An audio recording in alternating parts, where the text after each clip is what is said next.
Hey guys, what's up? This is Steph from GameReviewHQ.net, and today we will be giving a first look at the recently launched online strategy game, Siegelord. But before anything else, here's a little background about the game. Siegelord is a web-based online strategy game recently launched in December 2014 by 37 Games. Being a web-based browser game, all you would need to play this game are the basics. A nice internet connection along with Flash and Java plugins installed in your computer. Unfortunately though, this game is not available for your mobile phones yet, but who knows, it might be available soon if it gets enough buzz. In Siegelord, the main objective of the game is to dominate and conquer the entire empire through the employment of tactics and different strategies. Right at the beginning of the game, players are prompted to choose a faction, and when this is done, your rivals are also pre-selected. In-game, having a faction can help you crush your enemies off the bat during Kingdom Wars. Also, as part of your goal to conquer the whole empire, you are tasked to select the right generals to lead your army and complete various quests that can help make you stronger and help you defeat your enemies faster. Of course, to encourage game loyalty, players are also given the chance to craft their own weapons, which in turn may give your generals impressive strength. Now, more about the gameplay. When you get in the game, customization involves picking your main character, which actually only affects your portrait or avatar while playing. In fact, you are only given 4 choices of characters: a red-headed archer, a fully armored guy, a blonde armored lady, and what seems to me like a berserker of some sort. But don't worry too much about who to pick, because choosing any of these characters have no effect or benefit on the gameplay at all. Perhaps you could just pick whatever looks nice to you. After that, you just type in your name and you may now officially begin playing. And since we're talking about looks, let's go through the game's graphics quickly. The graphics of the game is comprised of 2D sprites that are very easy on the eyes. And by being just 2D sprites, lower-end computers won't have any trouble processing these sprites. And in my opinion, looking at these 2D sprites provide a bit of nostalgia actually. Anyway, I think one of the main strengths of the game here is its gorgeous art style. The attention to detail is one of the best I've seen for a browser game. These hand-drawn areas are actually a sight to behold. I just love staring at the maps. At the time of this first look, there is actually a Christmas theme going on, with red and green lights bound in your main hub area. To get the most of the graphics, you will have to turn the special effects option on to see most of the added details like lights, birds flying around the city, waterfalls, horses and caravans going around in the city, etc. etc. You can probably see it in this video, but it would be actually better to see the graphics for yourself. For the game's audio, I find it very suitable to the atmosphere and situation. It is good and entertaining in general, but it may seem a bit repetitive. I just wish that there were more tracks available to be looped. To have an idea of what I'm talking about, you may listen to this. To level up in the game, you must complete quests and defeat your opponents, may it be AI or real players. Your character's level determines the maximum level of your structures, maximum level of your generals, and other unlocked features throughout the game. It's basically content gating, wherein you can't access some features or bonuses until you reach a certain level. So, just focus on leveling up in order to unlock most of those features for your forces. But then, leveling up does take some time. Here, the time it takes to level up increases exponentially. Well, at least the scenery is good, so that could definitely take your mind off the time. Aside from leveling up, you are also charged to manage your city. During the campaign, the opponents destroy your city and leave you to clean everything up. Don't worry, that won't take long either. You will also be given different areas with nodes in them. These nodes are somewhat like your territory, so the more you have them, the stronger your faction will be. The dwelling area produces the gold resource, the sawmill area produces the timber or wood resource, the farm area produces the food resource, and the barracks area influences your troop recruitment speed. Gold is your primary currency in this game, and it is used in a lot of things, from upgrading structures to buying equipment. When upgrading, it is good to remember that timber is used to upgrade your structures while food helps your troops fight. You can't fight on an empty stomach, right? Each of the areas in the city that handle production have various buildings in them, and upgrading these buildings would definitely improve your resource gather rate per hour. Yes, per hour. Told you it will take a long time. But don't worry, you get bonuses early on in the game anyway. Also, at the time of this first look, there is actually a free newbie pack available that gives you a bunch of helpful stuff. Also unique to the dwelling, sawmill, and farm areas are the treasury, lumberyard, and granny area too. These buildings increase the maximum storage of their resources. I also mentioned some bonuses a while ago. Bonuses come in the form of login bonuses and something like a constant online bonus. But it stops soon after and you will have to wait for the next day to claim the bonuses again.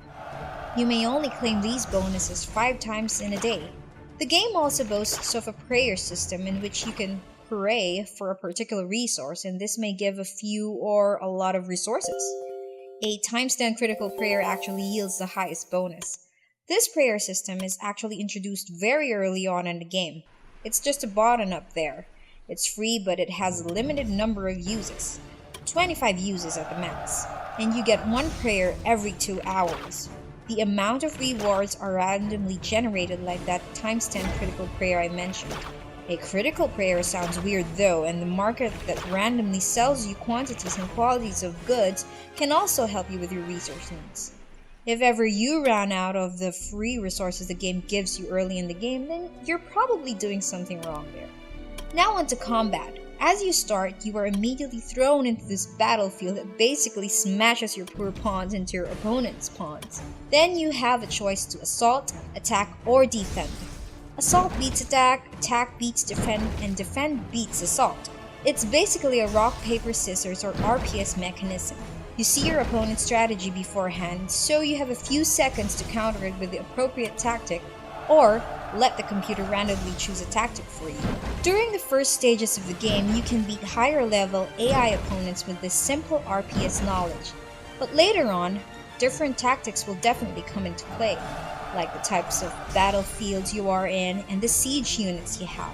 For example, siege weapon units that carry catapults go well against opponents defending a fortress battlefield, but not the way around.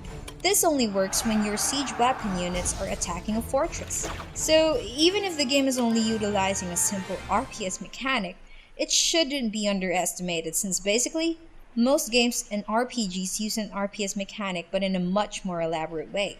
This game is focused on factions that want to take over the map with their own faction, meaning PvP or player versus player. That's why it's called Siegelord anyway. Of course there would be other Siegelords there. This game is not another chosen one story. You will need other people's help to get around. When you first lay your eyes on the map, you will see little dots corresponding to the color of the faction you chose. If you ever see your faction color with so little dots on the map, bad news, buddy. Your faction is probably losing. Get out of there or fight them. Who knows, maybe you can make a difference. Now, if ever you get lonely playing by yourself, you may chat with players in the chat box to gain some friends who can help you claim some territory. If you are a newbie though, some people would actually probably tell you to focus on leveling up first. Now, what would push one to keep playing this game? Well, it would probably be the time you've spent growing your forces, the money you spent, and the people you meet during your faction fiascos. These are all possible answers, but you probably wouldn't have done those if you didn't like the gameplay in the first place. Some people just like this kind of strategy game, simple but fulfilling in terms of challenges. The main factor that would keep players playing would probably be the faction wars. Since the main goal is to capture territories, you would have to make yourself really strong to be able to fight other players on equal footing. It would also take some time and a lot of effort to even be of viable assistance in the faction wars because other players who have been playing for a longer time can wipe the floor with you in an instant. It is fulfilling though once you see yourself gaining enough power to stand up against stronger players and helping your faction. Now let's talk about microtransactions or payment methods. This part is the most glaring part of any similar game. If a game is free to play and has microtransactions, more often than not it is bound to have a horrible imbalance between players who don't burn ludicrous amounts of money or those who are willing to spend for anything and everything.